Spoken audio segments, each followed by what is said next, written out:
Assalamualaikum warahmatullahi wabarakatuh. Waalaikumsalam warahmatullahi taala wabarakatuh. Alhamdulillahilladzi arsala rasulahu bil huda wa dinil haqqi liyudhhirahu 'ala dini kulli walau karihal kafirun walau karihal munafiqun walau karihal musyrikun la haula wala quwwata illa billahil aliyyil azim.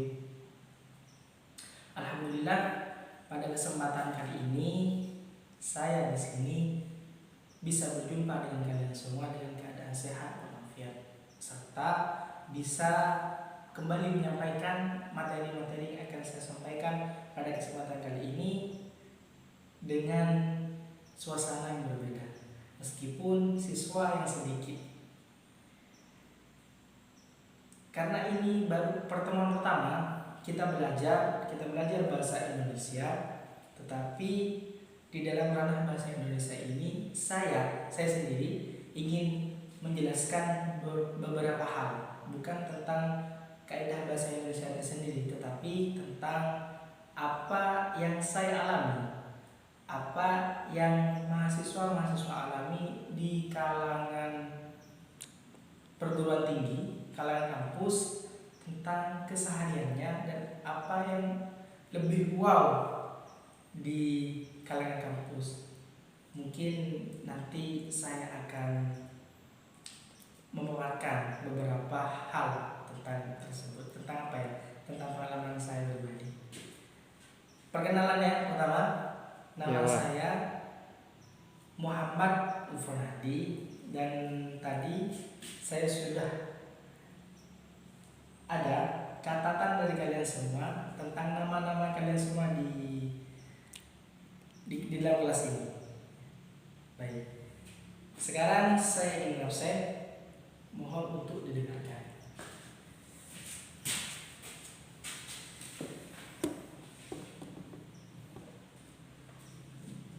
Oke, terima kasih. Sebelum saya absen, alangkah lebih baiknya satu hal yang perlu kalian tahu tentang pembelajaran pada hari ini. Pertama, saya tidak suka kalau saya menjelaskan nanti ada yang bergurau, tapi sebaliknya kalian pun bisa tidak suka sama saya, sama pembelajaran saya jika pembelajaran saya ini tidak menarik. Langsung ya, saya absen.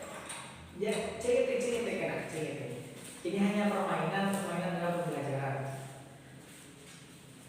Absen pertama, Muhammad Rizal Afandi. Hadir Pak. Muhammad Erlangga Sucipto. Hadir Pak. Muhammad Royhan Abadi. Hadir Pak. Muhammad Habibullah. Izin itu Pak, hak kita. Oh, izin. Baik. Karena pembelajaran pertama yang mau izin, silahkan. Saya tidak kenal, tidak apa-apa. Muhammad Rehan Kurniawan. Permisi Pak, agak berbandi itu. Nanti kasih tahu ya jika Rehan Kurniawan ini sudah datang, apa yang sudah didapatkan nanti di dalam pembelajaran, kasih tahu. Insyaallah Pak, saya akan kasih tahu. Baik. Muhammad Rizal Abrori. Hadir Pak. Muhammad Afandi. Hadir. Muhammad Fahrul Umar. Hadir. Muhammad Fudoli. Hadir.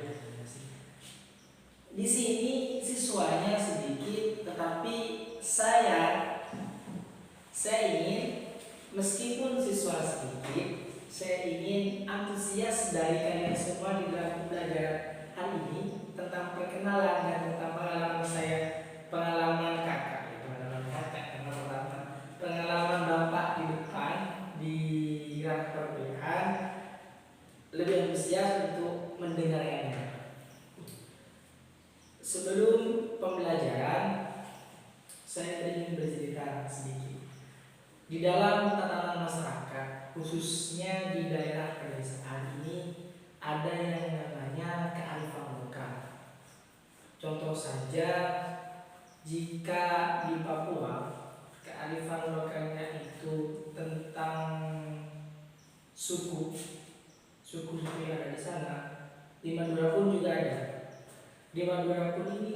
kearifan lokalnya yaitu PER. Yang saya cukup tahu di Madura kearifan lokalnya tentang rasa persaudaraannya yang tinggi. Pertama, kedua, rasa toleransinya yang tinggi. Bisa dikatakan di Madura ini setiap orang, setiap individunya gengsi karena harga diri yang diutamakan. Nah, kearifan lokalnya. Saya pernah mendengar dari Bapak Faridi, salah satu dosen di IAIN, bahwasanya Madura itu unik. Kenapa? Karena Madura itu bisa mengekspresikan apa yang ada di dalam hatinya melalui perlakuan. Contoh saja carok. Carok itu, esensinya carok itu, di dalam carok itu ada yang namanya berlandaskan dengan cinta. Kenapa? Harga diri mereka tidak bisa, apa istilahnya, tidak bisa dibeli oleh apapun. Nah, permasalahan keluarga, mereka itu cinta terhadap istrinya dengan mengorbankan nyawanya. Itu sedikit mempelajari tentang kearifan lokal yang dimiliki. Izin bertanya Pak, Silakan. berarti bisa dikatakan kalau kearifan lokal itu seperti halnya kultur dan budaya di suatu daerah tersebut ya Pak? Oke, bisa saya tangkap pertanyaannya. Siapa namanya tadi? Tahlul Pak. Fahrul. Pertanyaan berarti kalau kearifan lokal itu termasuk kultur yang ada di Daerah. daerah tersebut. Iya. Bisa dikatakan seperti itu. Karena budaya orang Madura mulai dari sananya memang budayanya identik dengan carok. Jadi termasuk kearifan lokal. Mungkin ada lagi pertanyaan? Kalau seperti karapan sapi itu Pak, Karapan sapi itu termasuk budaya, tetapi lebih ke adat. ada. Ya, adat istiadat. Oh. Kebiasaan. Ada itu yang kebiasaan. Iya. Kebiasaan orang Madura setiap 1 tahun sekali mengadakan karapan sapi, itu termasuk budaya. Kearifan lokal itu kesehariannya gitu. Kearifan lokal. Jadi kalau apa ya, budaya bukan budaya carok, kearifan lokal yang namanya carok itu tidak serta merta setiap tahun sekali, tapi setiap ada permasalahan ada yang namanya carok. Begitu. Jadi itu termasuk kearifan lokal. Jadi karapan sapi itu tidak dikategorikan dalam definisi atau takrif dan pengertian kearifan lokal. Iya. Sedangkan carok yang afiliasinya kepada keadaan sosial setiap hari dinamakan kearifan lokal. Iya. Gitu ya. Bisa dikatakan seperti itu. Kalau seperti ini Pak, di daerah saya itu ada semacam bukan ritual Pak, itu kebiasaan masyarakat. Kebiasaan seorang ibu kalau anaknya mau berangkat sekolah itu diambilin air minum 1 gelas terus ditiup Pak. Namanya itu kalau di Madura di daerah saya nyerok aing. Katanya keangkuing memberi barokah, apakah itu juga dinamakan kearifan lokal Pak? Bukan kearifan lokal. Bukan pas kearifan lokal. Begini, perbedaan kearifan lokal dengan budaya. Ya. Kalau kearifan lokal itu tidak direncanakan terjadinya, mungkin direncanakan tetapi setelah ada masalah. Kalau budaya sudah direncanakan sebelum terjadi, itu budaya. Kalau pertanyaan kalian tentang apa tadi? Nyerok aing. Nyerok aing. Ya. Kalau menurut saya pribadi itu bukan kearifan lokal. Itu termasuk ya budaya. Nanti kalau pembahasan budaya kearifan lokal bisa ke belakang. Iya Pak. Ya sudah cukup Pak. Sekarang Bapak ingin menyampaikan beberapa hal tentang dunia kampus. Dunia kampus ini unik kan? Kenapa saya katakan unik? Di kampus ini orang yang benar-benar berproses adalah orang-orang yang benar berproses adalah orang yang menikmati hasil, yang akan menikmati hasil. Jadi yang dikatakan sukses itu tergantung niatnya. Ada yang namanya mahasiswa akademisi, mahasiswa aktivis, dua, mahasiswa akademisi, mahasiswa aktivis, mahasiswa idealis, bukan mahasiswa idealis. Ya, mungkin termasuk dia. Mahasiswa akademisi ini termasuk mahasiswa yang fokus pada akademiknya, pembelajarannya. Kalau mahasiswa aktivis ini bukan hanya pembelajaran yang difokuskan, tetapi pengalaman yang ada di pembelajarannya itu juga difokuskan, seperti ikut organisasi. Kalau mahasiswa idealis, kalau menurut saya mungkin jadi dari teman-teman nanti kan kita semua ya. Mahasiswa idealis ini mungkin mahasiswa yang teguh pendiriannya, termasuk mahasiswa idealis. Gak ada yang mahasiswa protagonis dan antagonis ya. Oh, kalau online itu nanti ada. Ini bahasa Indonesia ini lengkap. Ada namanya drama nanti. Ada antagonis, ada protagonis. Itu soalnya kayak apa itu? Lekun nginding protagonis antagonis itu. Oh iya. Kirain mahasiswa ada yang dikategorikan protagonis antagonis. Itu tergantung pribadinya. Kalau antagonis, protagonis itu tergantung pribadinya. Kalau pembahasannya ada di dalam bahasa Indonesia di drama, pemeran utama. Itu kan biasa pemeran utama itu kebanyakan protagonis baik. Antagonis itu. Protagonis itu baik ya. Baik protagonis. Kalau antagonis Jahat. kebalikannya. Iya. Berarti antonim namanya. Iya. Oh. Misalnya sudah menguasai banyak aku sangat protagonis itu kalau menurut kalian protagonis itu baik atau jahat? Protagonis itu kata bapak baik. Iya, tapi kata kalian Apa? tapi menurut kalian apa? Ya baik Pak. Baik. Baik. Antagonis. Antagonis itu ya kebalikannya protagonis. Jadi Jahat. jahat. Kalau tritagonis, Apa? tritagonis. Tritagonis itu kalau yang saya baca kalau nggak salah bisa ada dua sifat, bisa jahat bisa baik. Berarti sifat campuran. Sifat campur. Ada pengalaman itu nanti bahasannya itu ada nanti juga bahasa Indonesia. Jadi ini menarik, pembahasan yang menarik tentang bahasa Indonesia, tapi ranahnya di dalam pengalaman berbahasa. Bukan pengalaman berbahasa, pengalaman di kampus atau pengalaman berorganisasi.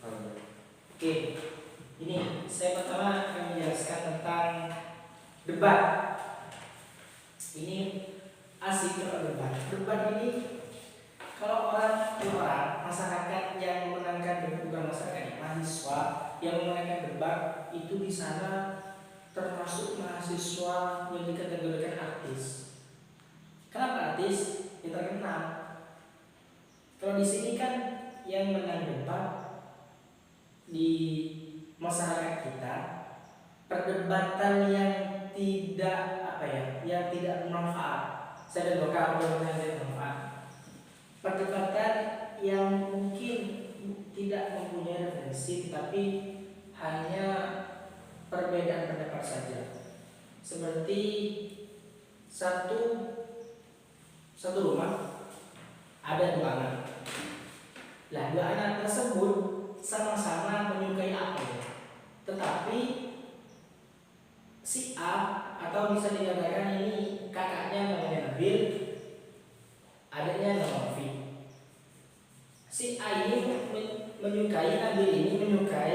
apel yang berwarna biru. Tetapi Rofinya adiknya menyukai apel yang berwarna merah. Ini menjadi perdebatan di masyarakat. Menurut saya itu tidak penting, karena apa itu kan sama-sama apel. Perbedaannya hanya pada warna, tetapi rasa kan setiap manusia berbeda rasanya. Tapi kalau hal seperti itu dikatakan debat, itu juga masuk dalam pendefinisian debat kan Pak? Ya termasuk pendefinisian debat, tetapi debat di kalangan masyarakat yang tidak perlu diperdebatkan di keilmuan. Karena tidak Kalau punya referensi. debat yang keilmuan itu bagaimana Pak? Nah, bagus pertanyaan dari Fahrul tadi. Fahrul ini pintar aja ya, Iya. lain dari bahasanya. Soalnya saya terlalu malam belajarnya sampai jam 10. Alhamdulillah. Nah, debat adalah proses komunikasi lisan yang dinyatakan dengan bahasa untuk mempertahankan pendapat. Setiap pihak yang berpendapat akan menyatakan argumen dan memberikan alasan dengan cara tertentu agar pihak lawan berdebat atau pihak lain yang mendengarkan perdebatan itu yakin dan berpihak kepadanya. Ya, jadi yang dinamakan debat itu antara dua orang atau lebih, itu debat. Dua orang atau lebih, itu debat yang berargumentasi salah satunya.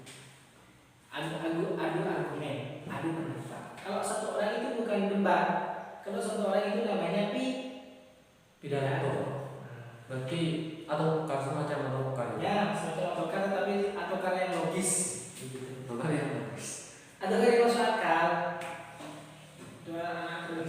Rokar bentai. Ya.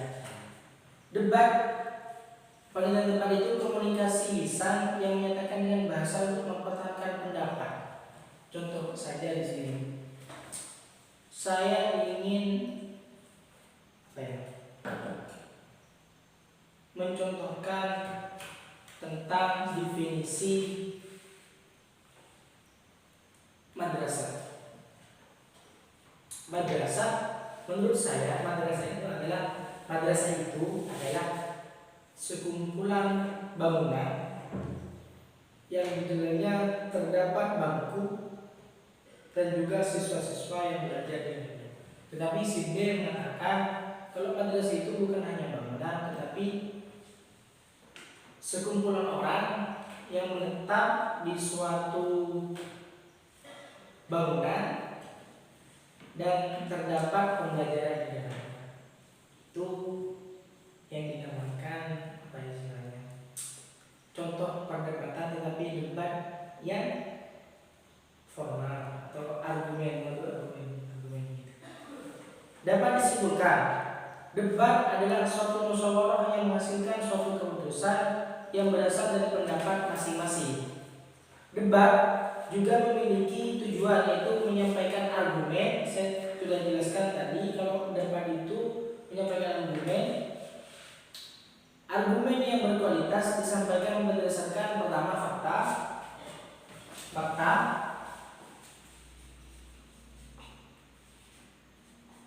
kedua bukti, ketiga pola pikir yang logis.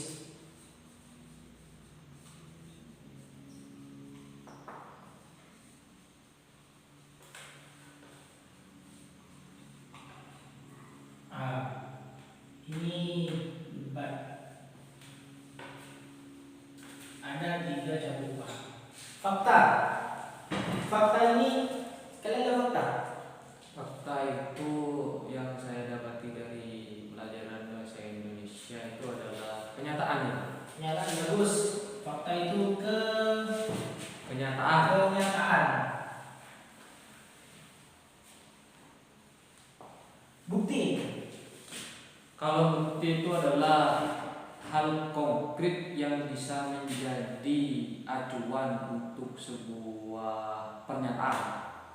Berarti Hal konkret hal konkret yang bisa menjadi acuan yang menjadi acuan itu ya, Iya.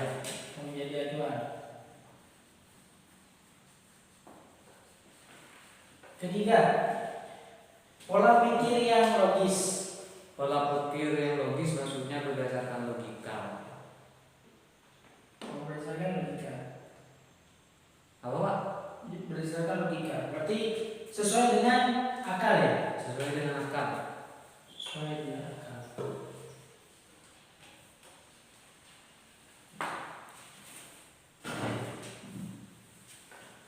Baik, debat ini ada 3.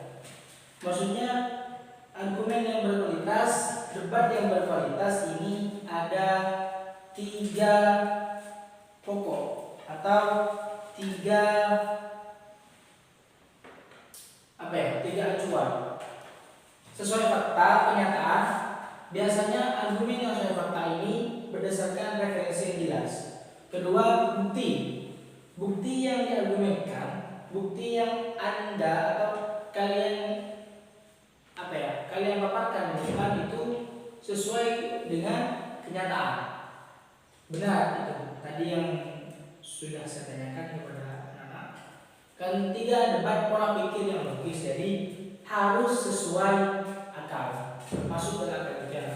Seperti ini contohnya, kalau fakta sudah, bukti sudah, kan ini gampang fakta bukti. Pola pikir yang logis, kita mencontohkan seperti ini. Jika sesuatu yang padat itu namanya air. Logis atau tidak? Ya tidak Pak. Nah, ketika pola pikir tidak logis, itu tidak termasuk argumen yang berkualitas. Jadi kalau air itu istilahnya bunga. Iya. Ya. Terus ya, ini Ya. sudah paham, jika tidak paham bisa ditanyakan. Bisa dipahami Pak. Ya, bisa dipahami. Debat juga memiliki suatu manfaat. Manfaat debat. Manfaat debat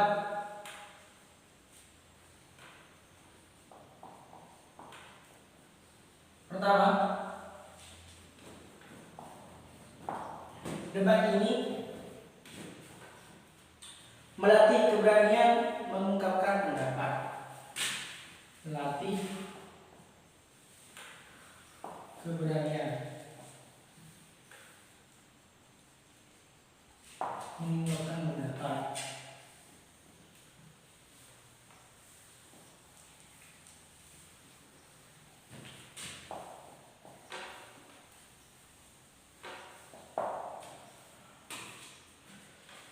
Kedua, menambah wawasan. Sebenarnya begini ya, pembelajaran sudah saya siapkan, tetapi berhubung di sini fasilitasnya kurang memadai, jadi menggunakan HP. Kalau niat dari pertama ingin menggunakan monitor, karena di sini ada artikel juga ada PPT-nya. Kedua, menambah wawasan. Bilang, nanti saya akan menjelaskan tentang manfaat debat.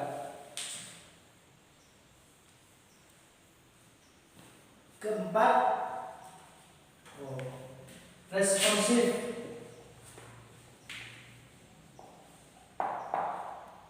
Keempat,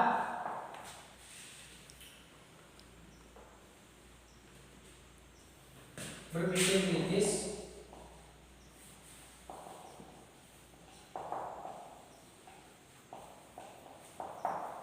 Dan terakhir, kelima, memperluas sudut pandang.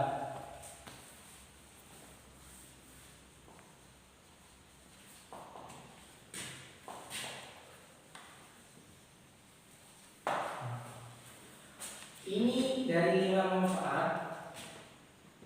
Dari 5 manfaat debat, ini termasuk hal yang positif bagi siswa, karena Di dalam manfaat kelima ini, jika siswa bisa apa ya istilahnya, bisa merangkul atau mengambil dari lima manfaat tersebut, siswa itu bisa dikatakan sebagai siswa yang sukses sesuai dengan niatnya. Kalau di kampus itu mahasiswa. Pertama, berdebat, melatih keberanian mengungkapkan pendapat. Jadi pengalaman saya di organisasi, iko dan negara mau organisasi sebelum nolok organisasi sengkak, saya abang sengkak, sejak mau tidak sengkak, pas saya abang aneh ada masyarakat yang sengkak. Tapi setelah ikut organisasi, tak usah debat. Pertama ini melatih keberanian mengungkapkan pendapat. Ini di organisasi. Tak usah debat, langsung melatih keberanian mengungkapkan pendapat. Jadi secara tidak langsung mental sebagai guru, mental sebagai tenaga pendidikan itu teruji di organisasi. Ini pengalaman organisasi. Jadi jangan suka-suka ikut organisasi. Kedua, menambah wawasan. Ya, tentunya di bahasa Indonesia ini literasi, menulis, membaca, menambah wawasan, sangat menambah wawasan. Karena kalau kalian ingin membuka dunia dengan membaca. Ketiga, responsif. Yang dimaksud responsif ini, setiap hal yang Anda tidak ketahui bisa diketahui dengan cara ikut organisasi kampus. Responsif. Kita tidak tahu apa yang dinamakan, contohnya apa yang dinamakan tadi protagonis, antagonis. Ya. Ketidaktahuan kita di protagonis dan antagonis itu karena tidak adanya wawasan dan pertama tidak adanya keberanian kita untuk menggunakan pendapat. Jadi responsif ini perlu di sebenarnya ini kan di dalam responsifnya. Tadi Fadul Umam sudah responsif, itu mungkin ada di organisasi sini. Itu organisasi apa? Iya Pak, itu OSIS. OSIS. Ya. OSIS. Kebetulan di bidang pers Pak, jadi kalau masalah bahasa itu sedikit banyak tahu lah. Ya, baik. Itu di ranah kelas, di ranah madrasah seperti ini, manfaat organisasi itu sudah nyata, apalagi di ranah kampus. Responsif. Jadi saya Bapak di depan mengutarakan tentang protagonis, antagonis, langsung kalian jawab itu yang mana responsif. Dan jawaban kalian itu benar sesuai wawasan dan benar sesuai dengan ungkapan kalian tentang pendapatnya. Keempat, ini berpikir kritis. Nah, jadi mahasiswa ini kalau tidak ingin dikatakan bodoh oleh masyarakat pada umumnya, harus berpikir kritis. Karena pandangan masyarakat terhadap mahasiswa ini adalah orang yang berpendidikan. Jadi semua hal tentang pembelajaran harus dikuasai, dan semua hal tentang apa-apa yang ada di masyarakat seperti apa ya istilahnya, kegunaan kita di masyarakat ini harus ada. Lanjut. Yang terakhir, memperluas sudut pandang. Kalau menurut saya memperluas sudut pandang ini sama halnya dengan, bukan sama, tetapi keterkaitannya dengan keberanian mengungkapkan pendapat dan menambah wawasan. Kenapa? Karena sudut pandang orang bisa dikatakan hebat ketika sudah mempunyai wawasan. Dan wawasan itu bisa diargumenkan, bisa dipaparkan ketika sudah mempunyai keberanian. Nah, itu pertanyaannya, satu pertanyaan. Saya sedikit kebingungan tentang dua manfaat berdebat, yaitu nomor 4 dan nomor 5. Soalnya menurut saya pribadi, berpikir kritis dengan memperluas sudut pandang itu sama saja. Seperti halnya ketika kita mendengarkan suatu pendapat dari lawan bicara kita. Dan berpikir kritis berarti kita mempunyai sudut pandang yang berbeda dengan apa yang sudah disampaikan oleh lawan bicara kita. Seperti itu, Pak. Jadi ketidakmengertian siapa namanya Fahru? Fahru Umam, Pak. Ketidakmengertian Fahru Umam berpikir kritis dengan memperoleh sudut pandang ini Menurut saya sama. satu kesatuan. Apakah benar itu, Pak? Apakah ada perbedaan gitu? Ya. Sebenarnya ada perbedaannya. Begini. Manfaat sudah tadi berpikir kritis dengan memperoleh sudut pandang. Yang saya sudah tulis di artikel ini bahwa berpikir kritis ini termasuk kategori kelogisannya dan tangkasnya. Logis dan tangkas. Ini berpikir kritis. Tangkas. Kalau memperluas sudut pandang ini hanya bisa membaca pengetahuan seseorang. Sudut pandang kalau di bahasa Indonesia sudut pandang orang pertama, sudut pandang orang kedua, sudut pandang orang ketiga. Sudut pandang orang pertama itu saya, sudut pandang orang kedua itu dia, dan sudut pandang orang ketiga itu mereka. Jadi memperluas sudut pandang itu pembahasannya tahu apa yang dimaksud oleh lawan debatnya. Memperluas sudut pandang itu termasuk itu. Begini, memperluas sudut pandang tahu apa yang dikatakan oleh lawan debatnya. Satu lawan debat, dua lawan debat, dan tiga lawan debat. Ini kalau di debat memperluas sudut pandang. Kalau berpikir kritis lebih kepada pribadinya, pribadi si siswa dalam berpikir itu logis, tangkas. Jadi pribadinya. Kalau memperluas sudut pandang lebih ke apa?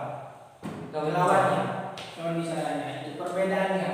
Yang memang kalau memperluas sudut pandang dan berpikir kritis ini termasuk kesatuan di dalam berpikir. Tetapi pengertiannya itu berbeda terhadap sudut pandang atau berbeda dengan pengertiannya itu berbeda. Ini kalau berpikir kritis lebih pada diri sendiri dan memperluas sudut pandang itu lebih kepada lawan bicaranya, begitu. Itu berbeda. Terima kasih. Mungkin bisa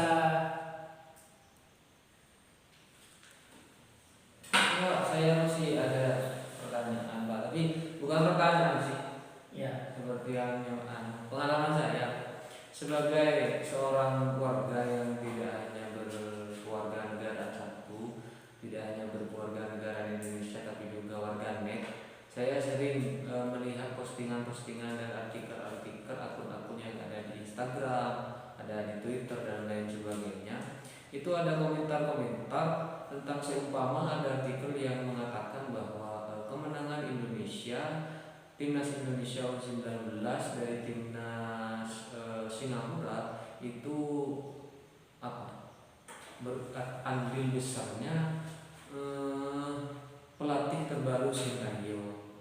Dan saya iseng membaca komentar-komentar warganet yang ada di bawah, ternyata komentar-komentarnya itu ada yang berkomentar jorok, ada yang berkomentar tidak baik, ada yang berkomentar seperti ini.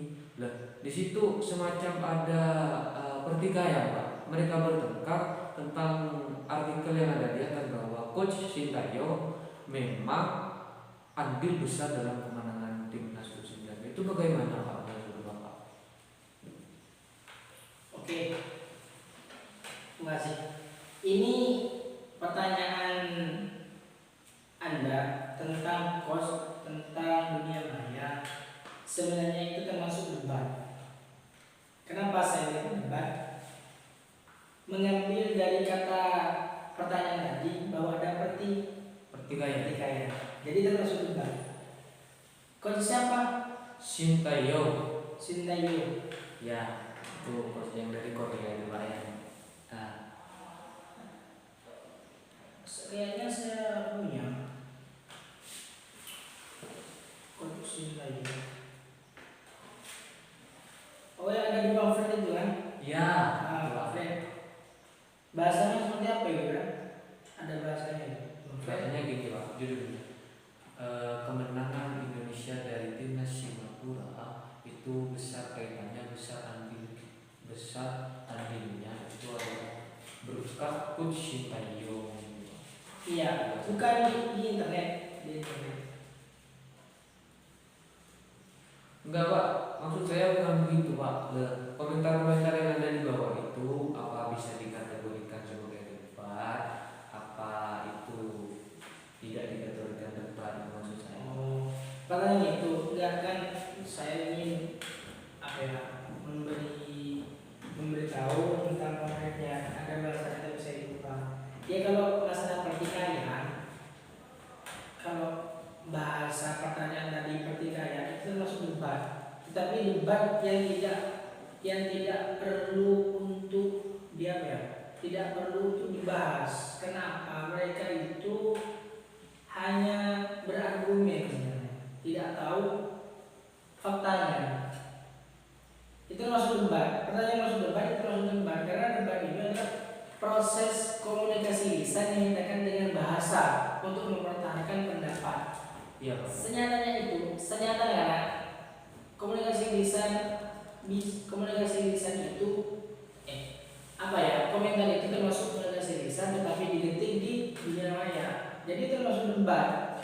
Tapi beda. Nah, kalau kehidupan nyata itu perdebatan antara keluarga, perdebatan antara mahasiswa, dan di dunia maya itu perdebatan antara akun Netizen juga. netizen. Ya. Itu kan termasuk pertikaian, termasuk debat. Debat itu banyak nanti. Debat yang formal, debat yang informal, debat yang sering kita dibaca. Debat jurnalis ada yang di ranah bahasa.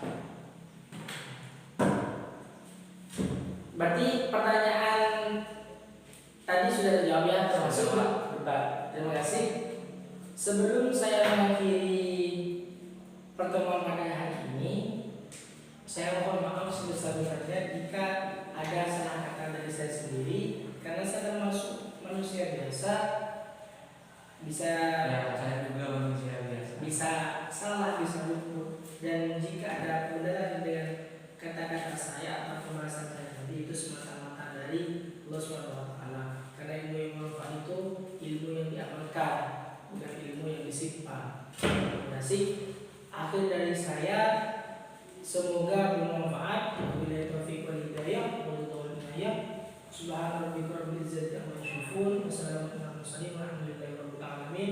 Wassalamualaikum warahmatullahi taala wabarakatuh. Waalaikumsalam warahmatullahi taala wabarakatuh.